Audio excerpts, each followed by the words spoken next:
آپ رشتہ کرتی ہیں، اپنے بیٹے کے لیے رشتہ تلاش کرتی ہیں. اب اگر آپ سمجھدار ہیں اور اسلام کو سمجھے ہوئی ہیں تو آپ یہ دیکھیں گی کہ کون سی لڑکی میرے گھر میں بہو بن کر آئے جو محبت کی پیامبر بن کر آئے، چہرہ مسکراتا ہوا ہو، اچھے اخلاق ہوں، خدمت کا جذبہ ہو، غصے پر چڑچڑی نہ ہو، گھمنڈ اور غرور نہ ہو، یہ دیکھیں گے.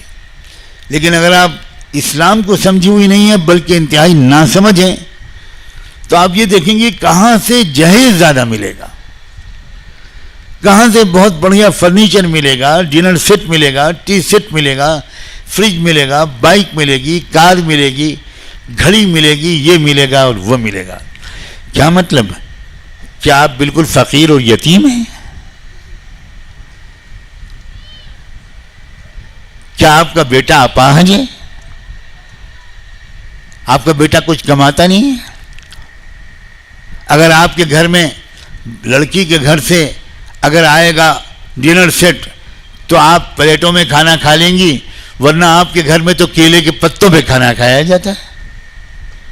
یہ کیا ایبسولوٹ فلش اپروچ ہے. مسلمانوں میں جہیز کہاں سے آ گیا بھائی؟ 100% ہندوؤں کا یہ منحوس رواج ہے، کوئی تعلق نہیں اس کا اسلام سے. اس کی سب سے بڑی دلیل یہ ہے کہ وہ عربی زبان جو دنیا کی سب سے زیادہ مالدار زبان ہے، اس زبان میں جہیز کے لیے کوئی لفظ ہی نہیں ہے. میں الحمدللہ کئی زبانیں جانتا ہوں. میں ڈنکے کی چوٹ پر کہتا ہوں کہ عربی is the richest language in the world. پوری دنیا کی سب سے مالدار زبان ہے. اور انگریزی بیچاری تو بہت ہی غریب ہے، وہ زکوٰۃ کی مستحق ہے.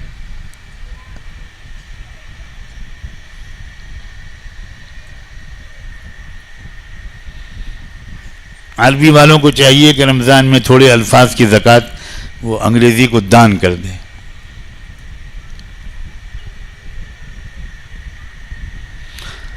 اتنی مالدار لینگویج ہونے کے باوجود بھی عربی میں جہیز کے لیے کوئی لفظ ہی نہیں ہے. اس کی وجہ یہ ہے کہ پورے عرب معاشرے میں، اسلامی معاشرے میں، پوری دنیا میں جہیز کو کوئی جانتا ہی نہیں. ملیشیا، انڈونیشیا، یہ مسلم ممالک ہیں، میں ان کا نام لے رہا ہوں، کوئی جانتا ہی نہیں جہیز کیا چیز ہوتی. لڑکی والوں کے گھر سے ایک سوئی لینا لوگ حرام سمجھتے ہیں. میں نے شادیوں میں شرکت کی، ملیشیا میں بھی اور ٹرکی میں بھی، کئی ملکوں میں.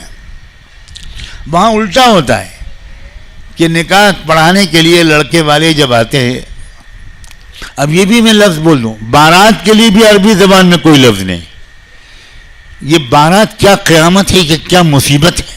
یہ ٹڈی دل ہے. بالکل ٹڈی دل کہیں پر چلا جاتا ہے تو سارا کھیت چڑھ جاتی ہیں، سارا باغ کھا جاتی ہیں ٹڈیاں. اسی طرح کا معاملہ بارات کا ہے.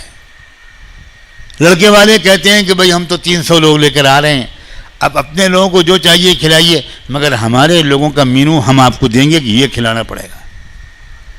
آپ قصائی ہیں، آپ ڈاکو ہیں، آپ چور ہیں، آپ لٹیرے ہیں، کون آپ؟ یہ کیا واہیات باتیں مسلمانوں کے اندر آ گئی ہیں. آپ سمجھتی ہیں کہ آپ نماز پڑھتے رہیں گی، یہ کافی ہے؟ بالکل کافی نہیں، ہرگز کافی نہیں. اسلام نماز روزے کا صرف نام نہیں ہے. اسلام ایک مکمل تہذیب ہے، زندگی گزارنے کا ایک مکمل طبقہ اور طریقہ اور سسٹم ہے. ملیشیا میں شادی میں شرکت کی تو میں نے دیکھا وہاں بالکل الٹا رواج ہے. لڑکے والے جو 20-25 لوگ آ گئے.